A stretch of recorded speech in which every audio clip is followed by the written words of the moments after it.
I'm going to give you 3 tips how I evaluate property in minutes. Multifamily property should not take that long to evaluate. And if you're spending too much time trying to figure it out and you don't know what the heck it's worth, it's so simple. I'm going to break it down for you right now.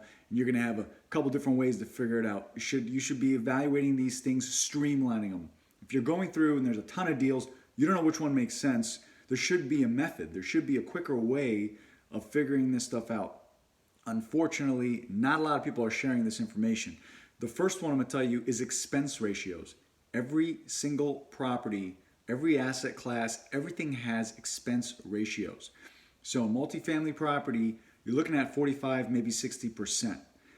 That's the average. Use 50% as your average. This is a quick evaluation. You want to see if this property is worth your time. If it has 40%, it's probably Class A property. And if you're buying Class A property, you're not watching me right now. You're doing something else. Class A property is not the average buyer. The average B and C property is about 50%. That's kind of what you're going to be using. So you're going to take that expense ratio. You're going to do some quick math. If there's 20 units, everybody's paying $1,000 a month. That means every month you're making $20,000. You're going to take that $20,000, you're going to multiply it by 12. Very, very simple here. We're at 240.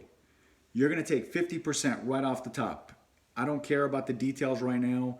We're just trying to get to, does this make sense?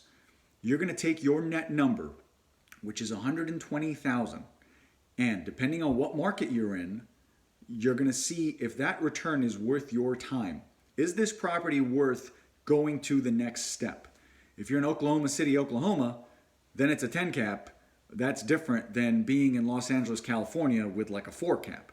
So that part is really dependent on where you are. I'm in Florida. Obviously, 6 to 8 is kind of the average. So it really depends on where you are. The second way is obviously software. There are so many deal analyzer softwares out there. They're all terrible. I've tried all of them. They're all this big fancy spreadsheet, and it takes you forever to plug in all the numbers and everything like that. And everybody comes up with a different calculation every single time. They're terrible. No matter who you want to use, they're all bad. The one I use now is the Analyst Pro. As far as I can tell, that is the best software on the market. It's kind of pricey. I think it's about $400. I'll see if I can get you guys something awesome for it. Work a deal out with the owner. And the guy who made it is a CCIM guy, and he gets it. And it's just streamlines it. And I actually use it to present packages to investors. So it's easy to read, easy to understand. Remember, I'm looking at a property for my clients as I would as an investor. So it has to be easy to understand. The third way I evaluate property without even trying, I do this in about a minute. You take whatever expense sheet you get, the income and expense statement, the trailing 12, whatever you have, and you forward the email to your banker or your broker, and you let them tell you what it's worth. And that works wonders, because if somebody's trying to sell their property for $3 million and the bank is only giving you $2.7 million, that property isn't worth $3 million. It doesn't matter. Don't even waste your time. Go somewhere else. Get these deals and look at them. Unless somebody's doing a 1031 exchange or something else cash, but you don't want to mess with that because you don't want to overpay for property. You're going to take your sheet, send it to your banker, look for the next deal. You should be looking at deals. You should not be spending hours evaluating this stuff. My first deal took me 2 hours to evaluate, and I still didn't even know what I was doing. It should be much, much quicker. This is the easiest way. Everything else you've been doing is really wasting a lot of time. So your first step, just to recap, you're going to call whatever property you have, whatever information you have. You're going to get that income and expense statement. You're going to try the expense ratio method that I told you. You're going to take 50%.